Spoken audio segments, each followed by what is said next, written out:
and welcome to Metra Home Theatre Tech Tips. I'm Brent McCall, and socially distancing from me is... Adam Rogers. Just so everybody knows, because we are following the rules. Yep. Got a full... We're at 6 feet. There we go. We're 6 feet. Hey. Just want to let everybody know There we're we following the social distancing rules, and we're going to do our best to make sure that none of us here get the COVID-19. Right. So just real... Go on. I was just going to say real quick, well, you were about to say it too, but last episode we had some troubles with the audio, so sorry about that. On Friday, pardon me. On Friday we had some issues with some audio, and we found out what the problem was. It turns out we were having, pardon me. We were having some issues with a power supply. We think there's still some more going on with it. We're going to figure it out. We've made some changes to ensure that we have audio now, so sorry about that, but we're back. So hopefully you can hear us. By the way, goes on to a previous episode where we had troubleshooting and we discussed grounding problems. Right. So what we found is we, in fact, have a ground differential between that side of the room and that side of the room, which was dumping 98 volts down the coax feed because of a ground issue. Yeah, so there's actually a good chance that the laptop that I use right here to actually change the cameras and everything, it's a really good chance we burned out the USB connections on it. We have another laptop over on that side where you guys can't see that's now running everything. So troubleshooting 101. Yeah. And by the way, we did take some video of our process on this last week that we will do something with to get out to you guys to show you what we did and how we figured out what was going on, particularly when we grabbed the coax and it lit us up. Yeah, that was interesting. Then unplug something, you grab one side of it, grab the other side of it, and you get lit up with 98 volts. You know something's wrong. So it happens everywhere in the world, not just on the job site, so you do need to be cognizant of those issues. But let's get into why we're here today, which is HDMI 2.1 and the transition from where we are to where we're going. Right. So as before, last Wednesday we had this discussion. We had part one. So today we're going to continue on that discussion. Some of the things that we wanted to talk about that we didn't get a chance to really dive into last time were the extenders going longer distances. Yes, sir. We're talking about the actual HDMI products, the electronics of them. So that means splitters, switches, and different devices that will handle that as we move into the 2.1 world. And then we also wanted to dive in a little bit deeper into the actual makeup of what the HDMI signal looks like. The questions last week gave us a lot of places to go. One of them, which was an excellent question, was about eye patterns. Yes. And then we had another one on EQ. And we're going to cover both of those today.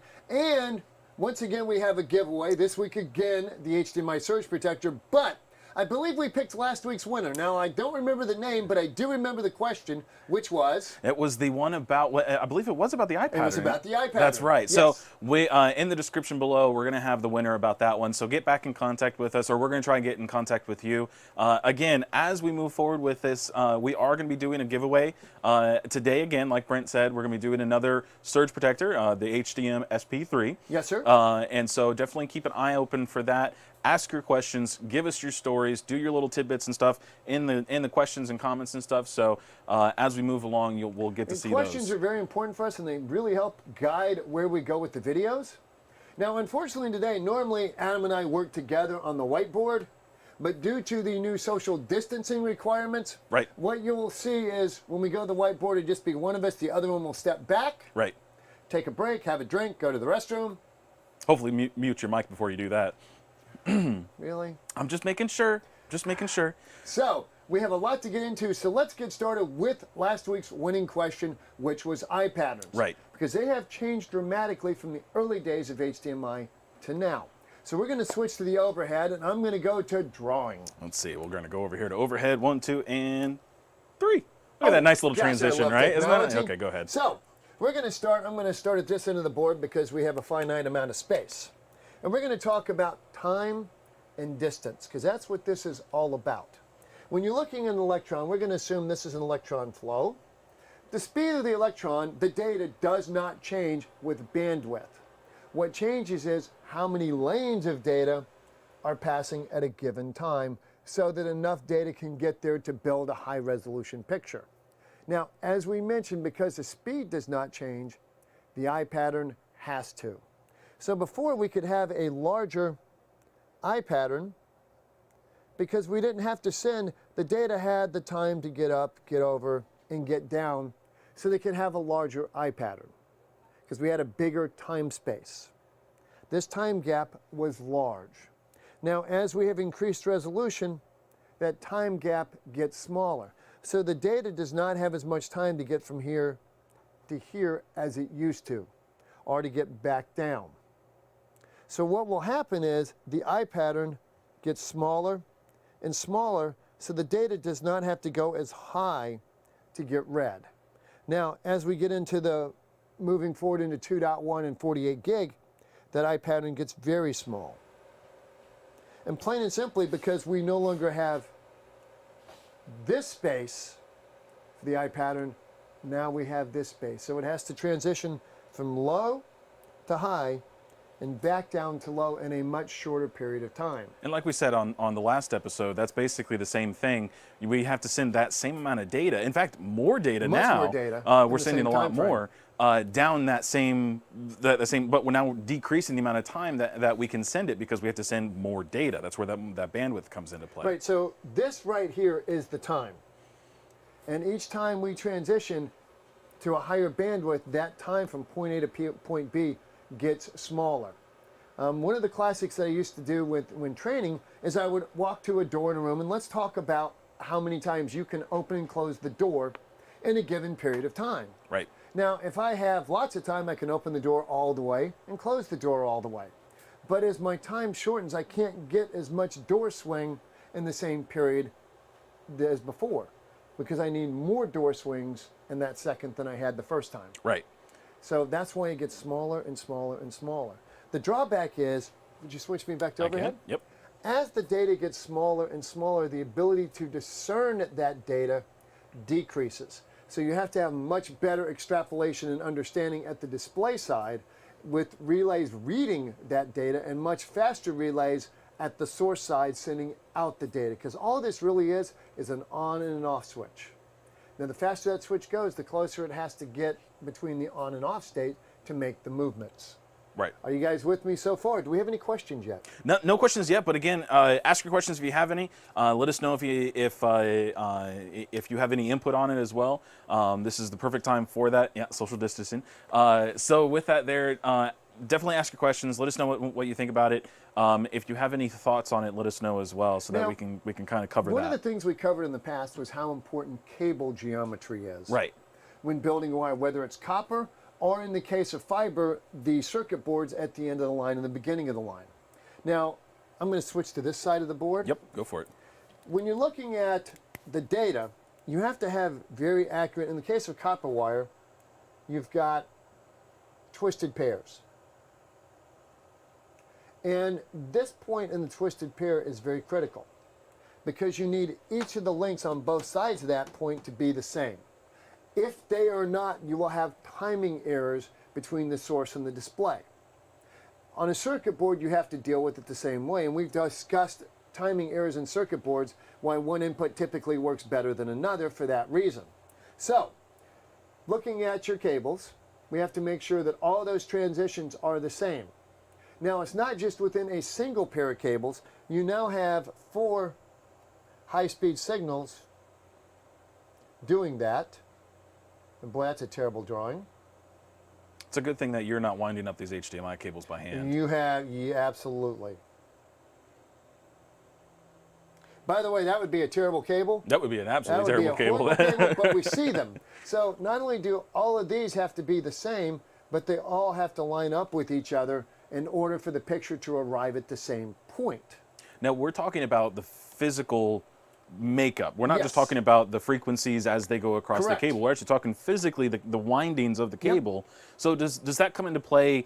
So say, for instance, I've actually got this one here as a proof of concept.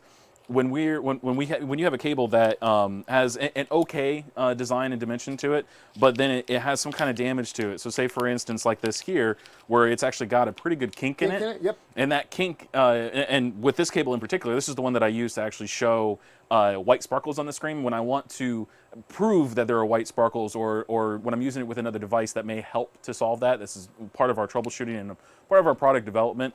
It's one of the tools that I use. But with this here, that kink that's in there, if I just run a picture straight through, what's going to happen is I'm going to get white pixels across the screen.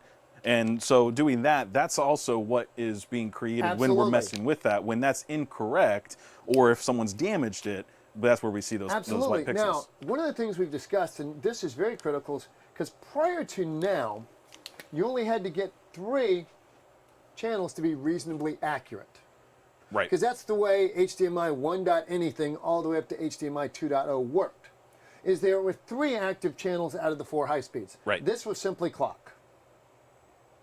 Well, the world has changed going into 2.1. Now, for the first time, this 4th channel, which is called D3, must be equivalent to D0, 1, and 2 because it also carries high-speed data. Now, this is actually an advantage to the integrator and the retailer. And here is why. In the past, all 3 of these had to be equal. And they had to get the data at the same point, at the same time, with the same bandwidth, with the same twist ratios, a whole lot of saming going on. Mm-hmm. This created a lot of problems for the retailers because they would sell a cable that may not be good, and the TV would come back. Right.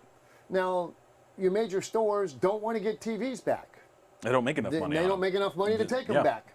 So they pushed against HDMI and said, we need a better way. Well, HDMI came up with a better way. They're doing equalization curves. In the past, the EQ curves were basically a single curve for each channel, and they all matched up. That is changing. Now what you have is D0, D1, D2, and D3. Each of these will have 8 curves.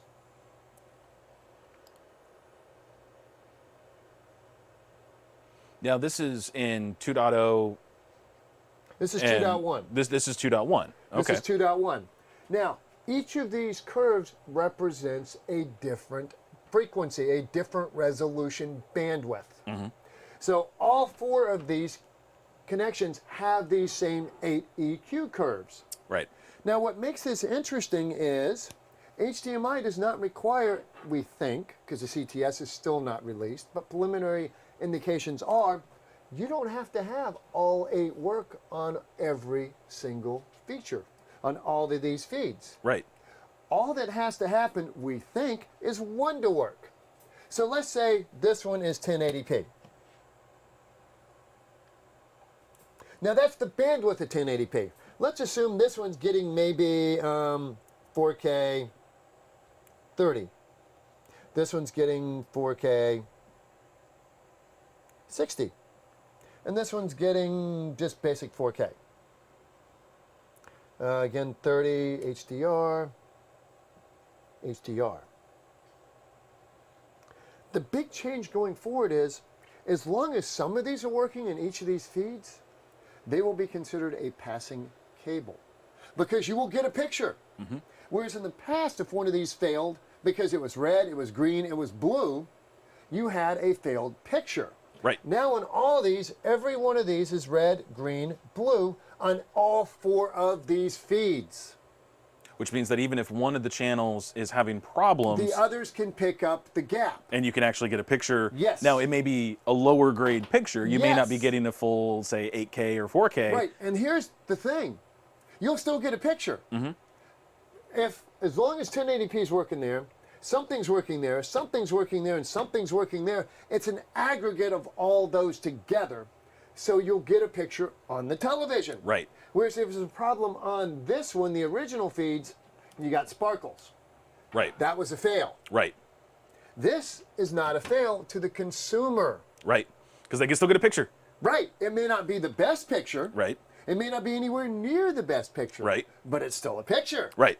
So the retailers love this. So when we take this concept and put it towards what the dealers are going to be running into, what the installers are going to be running into, how does this affect them? And this, well, actually, more importantly, how does this affect the salesmen when they're actually selling the job to the client? Well, what they want to talk to the client about is understand what this is and let the client know, sir, honestly, when you go look at something and you pick up a cable, you know, Mm-hmm. your own off of Amazon or eBay or a retail store, Yep. you will get a picture. Right. The question is, are you getting the picture you should be getting, or are you just getting a picture? So it almost feels like we're falling into almost an audiophile world at this point when it comes to video. For the first time, you can legitimately show where a cable makes a difference. Right. In the past, as long as you got a lock on all 3 channels and there was no sparkles, Right. there were differences, but you had to be really well trained to notice them. It wasn't like component cables where you could see differences in blooming or red shift or white shift Right. or black crushing. Right. Yes, there's still black crushing in HDMI, and the guys that do ISF are very, very cognizant of that. Yeah. Yeah, definitely. And by the way, ISF, great thing to look at for all their stuff. Here for a lot of our testing stuff, we use the Meridio pieces to do a lot of our testing. That guy right there. But if you can, which unfortunately the last episode was, we were going to be talking about what to have on your truck. And that episode failed. That episode failed, unfortunately. We're going to go back to it, but this is definitely one of the pieces to have on the truck with you. You can get, they have the newer one now. It's actually the less expensive. Less expensive. They It's call not it set up for ISF calibration. correct. Now, but it's definitely good for using it for HDMI troubleshooting, and I have that down here. But these pieces are great. So when we do that episode, we're going to talk about these again as well. But what we do with them here is being able to test for those connections to it to see what's going on with it. But ISF is definitely part of the original Meridio testers. I think these are called the 6Gs. 6Gs. That's right. So definitely check those out. But so when we're looking at that, we're really falling, like I said before, it's almost like we're falling into an audiophile world because we now have the ability to show, look, a better quality cable makes a difference. Makes a difference now. It does for the first time, legitimately and demonstrable. You're able to see it. You can actually now see the difference. Now, a trained eye from before, you could see the difference, but now we're actually getting into the place where you can actually, with data, show that. Like, well, HDMI, digital is digital. It either works or it doesn't work. Right.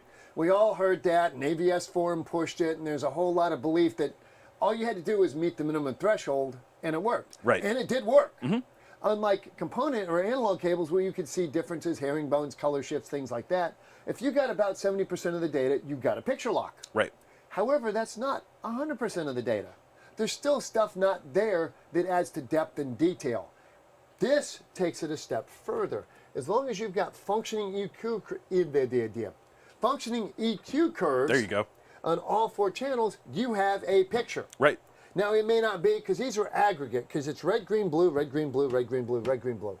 These are aggregate, meaning they add together for your total bandwidth. Right. So if this is 365, this is 10, this is 8, and this is 13, you add those 4 numbers together to get the total capability of the system, because it's intelligent, or we expect it to be, and it will adapt to that. Right. So in the instance where, say I've got a client who has an old Amazon or Walmart cable that they've put in that had the cheaper twist on the clock one, and they get the new Samsung or Sony 8K TV, and they get when it finally becomes available, an 8K content generator of some kind, are they going to get picture? They will get a picture, but it will probably be a 4K, or it will be a compressed 8K, much like DirecTV does for 4K. Right. And they'll use some level of DSC, display stream compression, to take that 48 and squeeze it down into 32 to 24. Right. So Symphony cable, hashtag cable matters. Oh, they always got good questions. I love this. Cable matters. I love that. I'm writing it down. Uh-oh. Look at you. Yep. Get out of here. There you go. I'm taking over. There you go. Cable matters. And it does. like that. It always had, but it will matter more going forward, because now you can demonstrably show the difference between a POS and a quality product for the first time. Right. To most people. Right. Now, if you, an ISFer, a guy that's really qualified and understands the colors and the shifts and the crush, he can look at it and say, you know what, that's not right. Right. Now you can be much more obvious with these differences. So but they will get a picture. Let's go ahead and jump to the next train of thought, and let's talk about the HDMI electronics, because right now, as things stand, there really are not HDMI 2.1 electronics. And honestly, I'm a little concerned about this, because we are seeing TV shipping with HDMI 2.1 chipsets. Right. But to me, this is a lot like the very first 4K sets that shipped. Right. And we're not going to mention any S-starting brands. Well, them and the other S. Both shipped products that were 4K. Right. But they really weren't. They were 4K. Right. They didn't accept HDR. They didn't accept HDCP 2.2. And in the case of Sony, they actually sent a technician out to replace the HDMI board in your display for it to work with that round media player, which had a life of about 6 months. Right. Right. Because at that point, all it was 4K, a 30, repeating 4K, 20, yeah. media content. It wasn't actually Right, movies and you or actually anything. had to have a network cable to it and the TV for them to negotiate HDCP with an office in Hollywood. That's great. Oh But man. you could get 4K, but no real HDR support, no HDCP support. Right. We are honestly concerned that running out and buying a full 8K TV today, because the standard still is not finalized even on the hardware. It's kind of like, remember Cat 7 4 or 5 years ago, you could buy Cat 7 cables. Yep. But the standard wasn't even ratified, so you really don't know if it's a Cat 7 cable, but it said so. Right. Yeah. So the long and the short of it is that right now we don't have 2.1 electronics. We don't have extenders. We don't No. have splitters. We No. don't have switches. No. We don't have AVRs. I don't think any AVR Supposedly companies come Cedia. out. Cedia were, However, I honestly anticipate that what's happening with the global situation Yep. will impact product development and delivery. right. So with that, our hope, of course, just like any other industry right now, we're kind of slowing down because of what's going on. However, with that being said, we're going to be getting, hopefully soon, we'll be getting the actual electronics, but they still have to go through and figure out how. So, for instance, we have our GA2, and the GA2 has 48 gig capabilities. As does our new fiber. As does our new fiber. However, the thing is that with the electronics of the GA2, it took quite a bit of figuring out we're going to cram 48 gigs into that one little box. And that one little box, while it does do quite a bit, it's not doing so much as what the splitters and switches and AVRs are doing with the Right. content. Well, and then there's a whole difference in board material. Right. When you go from 24 gigs, which when you look at our GA1, our active cables, our fiber cables, our passive cables, the SP2, or excuse me, the SP3, the EDI-DB3, the Junior 3, the AIO2, they are all 24 gig product. Yes. I just caught my mic cable. Yes, you did. That was funny. They're all 24 gig, which is 6x4 capability to take you right into 2.1. Right. To go to 48 gig means a whole different change in board substrate. Right. And board design, it's not just, okay, we take the same traces and change the board material. It doesn't work like that, because then you have RF interference between the traces. Right. So there's a lot more to control. Now, so then at that point, so we're actually talking about the actual, inside the PC board, the different Yes. layers that we have. Yes. Physically, the actual material that's being used Yes. is going to have to change because we have a higher frequency, higher bandwidth requirements. And as frequency changes, it also affects impedance, it affects thickness, it affects everything. It affects everything that's in there. It also infects a number of things. Of course. It affects everything that's in that design. So you're going to see a lot of changes coming as we move to 48. 24 is where we are right now, really. Yeah. And we're going to be at 24 for a little bit. This is not we're here today and we're going all the way up there tomorrow. It's not going to be an instantaneous jump. Right. Manufacturers, from the hardware, from the cables, from splitters, matrices, all these devices have to adapt to this change. Right. And it's a significant change. So it's not an instantaneous flip a switch and we're there overnight. Yep. But at least for us, because we're already in the design phase with that new material, we know what's happening, where we're going. We still don't have a CTS for cables. Right. And that's a little bit disconcerting, but there's a whole lot of politics on that one that we won't get into. Yep. But we do know what the hardware expects, Yeah. and we can build to that expectation. So that's where we're going. So with that, I guess to cover all that over again, when we get into the HDMI 2.1 world, finally, when things actually start happening, the good news is that overall getting a picture on the screen is going to be easier. It actually is going to be easier. Which is going to be great for you guys out in the field to make sure that, hey, I've got you a picture right now. There are some troubles with it, but you got a picture and everything's working there. If we want better quality picture, we got to look at better quality cabling, better quality connections, right. whatever it is. The downside right now, unfortunately, and as we move into the new technology, is that we don't have that new technology. So 2.1 video, 8K video and whatnot, it's not really here yet. We don't have any content to really put out there. When it comes to the actual splitters and switches and extenders, for going longer distances and whatnot, those aren't here yet. They're coming. They're going to be here soon, hopefully. Right, now, let's talk extenders, because this is something you brought up at the very beginning. Yeah. Extenders are going to be a tough one on this. You're Yep. going to honestly want to start moving over to a fiber infrastructure, Right. because copper just has bandwidth and distance limitations. Any way you slice it right now, you're stuck at 10 gig on a piece of category cable. Right. So you have to do some level of compression. Typically it's two-stage, and we've discussed this in the past. Valens will go up to 13.65 and take that down to 10, and then there's something else above that, taking it from 18 down to 13.65. Right. And built into 2.1 is DSC, display stream compression.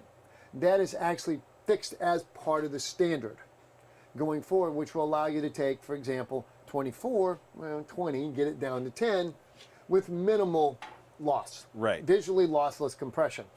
And visually lossless, that's one of those terms that sounds amazing. However, if you have a side-by-side comparison, It's not. it's not. But when you have it by itself, even today's looks good. standards, it looks really good. Last time we talked about the Billy Lynn's long halftime walk video, the 4K 60 422 video. We actually took that video and sent it across regular HDMI cable, and we also sent it across one of our extenders. And you can definitely tell a difference. The extenders are limited down to a 10 gig, so they have to actually take that signal and compress it. So when you're looking at the video up in the sky, I don't have a sky screen here, but up in the sky, you can see that there's portions to it where you might get a little bit of banding. There you go. So you might get a little bit of banding across the skyline because you get a little bit of a different change because you have to compress that data back down. With an HDMI cable, it's not there because it's just going straight across. So like you were saying, as we move into 2.1, the bandwidth requirements, what's going to be interesting is the fact that we're still going to have to do that compression to bring things back down if you're going over a copper connection. Even a good cable. Even a good cable. And then at that point, we're also going to probably have to do compression on the fiber connections, because a true SFP module for a fiber connection right now, the highest that we have, one of the highest that you can get much higher, is a 40 gig SFP module. There are 100 gig modules. There are. It comes down to cost and application for the job. And like with everything else, if you want to go high bandwidth out of the gate, it's going to be darn expensive at the beginning. Yeah. But if you look at where we are now with fiber versus even 3 years ago, the cost has come down significantly for the performance levels. So there has been a huge improvement, and we will see this happen. It's every day there's new things going on. There really is. Yeah. So we do have one question. Okay. So we have a picture. How Yeah. will we know what the resolution is without a tester? See, that's a tough one because TVs lie. Yeah. They will absolutely lie. We learned about that pretty quickly. Yeah, they'll tell you 4K or 8K because that's what the consumer wants to see. Right. And that could be from the metadata, not from the actual bandwidth of the signal. Right.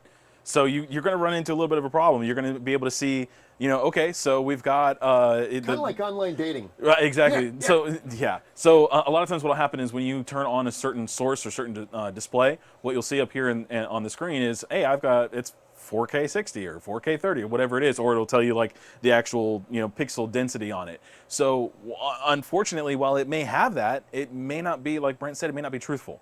There will be testers out there. Again, that Meridio piece is a great tester. Now, unfortunately, that one that I showed you before is only a 2.0 and down HDMI tester, so it'll give you all of the information there. But the 2.1 testers are coming. Now, so there are also some sources that will allow you to look at bitrate output. Mm-hmm. And I think some of the displays at the higher end will look at bitrate input. right. And you can use that math to determine what am I actually getting. Right.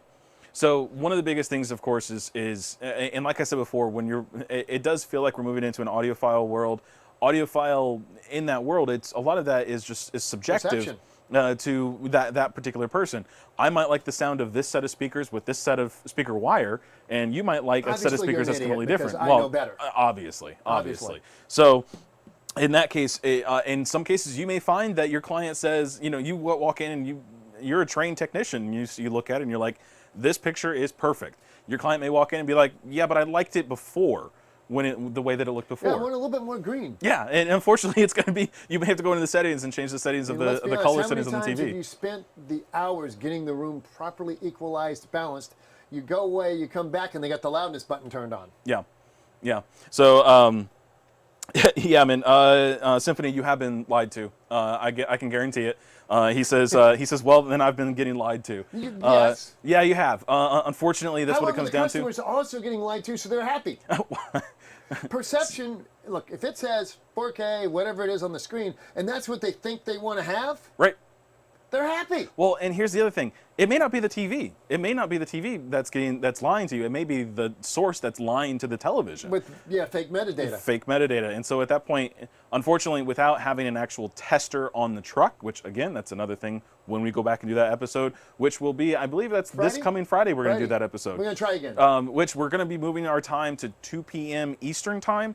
That way our friends over on the West Coast will be able to check in with us later on in the day. It's a little early for them at this time of day, so we're going to be moving things back a little bit so we can get as many people on here as possible. So this Friday at 2 p.m. Eastern time, which I think works out to be 11 a.m. It does. Western time, or Pacific time, we're going to be doing our episode on Western time on truck. What you should Day. have in your kit. And by the way, there's an excellent article on that. I believe it's either Remote Central, I think, has a small kit article running or thread running right now, which is great. It's a perfect time to go look at that. So, guys, with that, I think we need to wrap up a little bit. Let's do a couple other things. Let's talk about fiber. Oh yeah, real quick. Let's go ahead and do that. Because we do have an 8K fiber, and we showed it at CES. And this is very exciting. Again, we don't have a CTS, so what we are looking at is what does the display demand from us? Right. We know the equalization capabilities of the television. We know its peculiarities. We know what the hardware expects. So it is possible to build for that. And my guess is we're probably not going to see a CTS till CES because of what's happening. They had originally said June, but they said June last year and the year before last. Yeah. So my guess is honestly is going to be CES before we see a real CTS for cables. However, that should not freak you out. It doesn't need to panic you. The world will continue forward because we know what the hardware demands. Right. If you want a movement that you can get behind, do a hashtag CTS at CES. Let's do that. I mean, we'll get something like that started, right? Yeah, no, that one's going to bite me in the hind. Oh, no. That one's going to bite me. But know that you can start wiring your customers' houses right now. Yes. Legitimately and safely. Yes. For 8K, up to 300 feet. Yeah. Yeah, definitely. So you can be there now. What you cannot do now is say, so I'm going to put an 8K matrix in. Yep.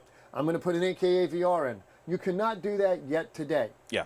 The sad note, just for what it's worth, is I can promise you 8K matrices are going to be a substantial jump in cost because the material substrate required for 8K is a whole lot more money than the board substrate for 4K. Well, that was just like it was in 4K. When we jumped from 1080p to 4K, you saw difference. A huge increase in price. But and over time, things come back down. It comes back. Like gas was $1.81 a gallon this morning. It was, wasn't it? That was kind of nice, wasn't it? Yes, it was. We're going to look back on this video. We're going anywhere, but you know, if I'm going to buy gas. Yeah. Well, we're going to look back on this video and be like, man, it was $1.81. Wow. Nice, right? All right. And 6 feet apart. Yep, there you go. All right, guys, thanks for checking in with us. Thank you for the questions. We're going to go through and see. Keep asking your questions. We're going to keep this chat going. And said last week's winning question, I don't remember who asked it. Yeah, well, we'll look it up. Was the iPad in question, which definitely took us to this. And remember, would you switch me back to the overhead real quick? It's all about time. Originally, we had more time to develop the iPad. As the resolution increases, the time gets smaller and smaller and smaller. Time equates to voltage because how much time do we have to go from this state to this state, from there to there? And as the time shrinks, the voltage also has to shrink. So the TVs and the sources have to become much more discriminating. Right. So. I think that about covers this week. I think so. I'm Brett McCall. I'm Adam Rogers. And we're socially distancing. Yeah. Have a good day. We'll see you guys on Friday, 2 p.m. Eastern time, where we're going to talk about truck day and figure out what you need to put on the truck. Socially distancing. Yeah, pretty much. Thanks, guys. We'll see you.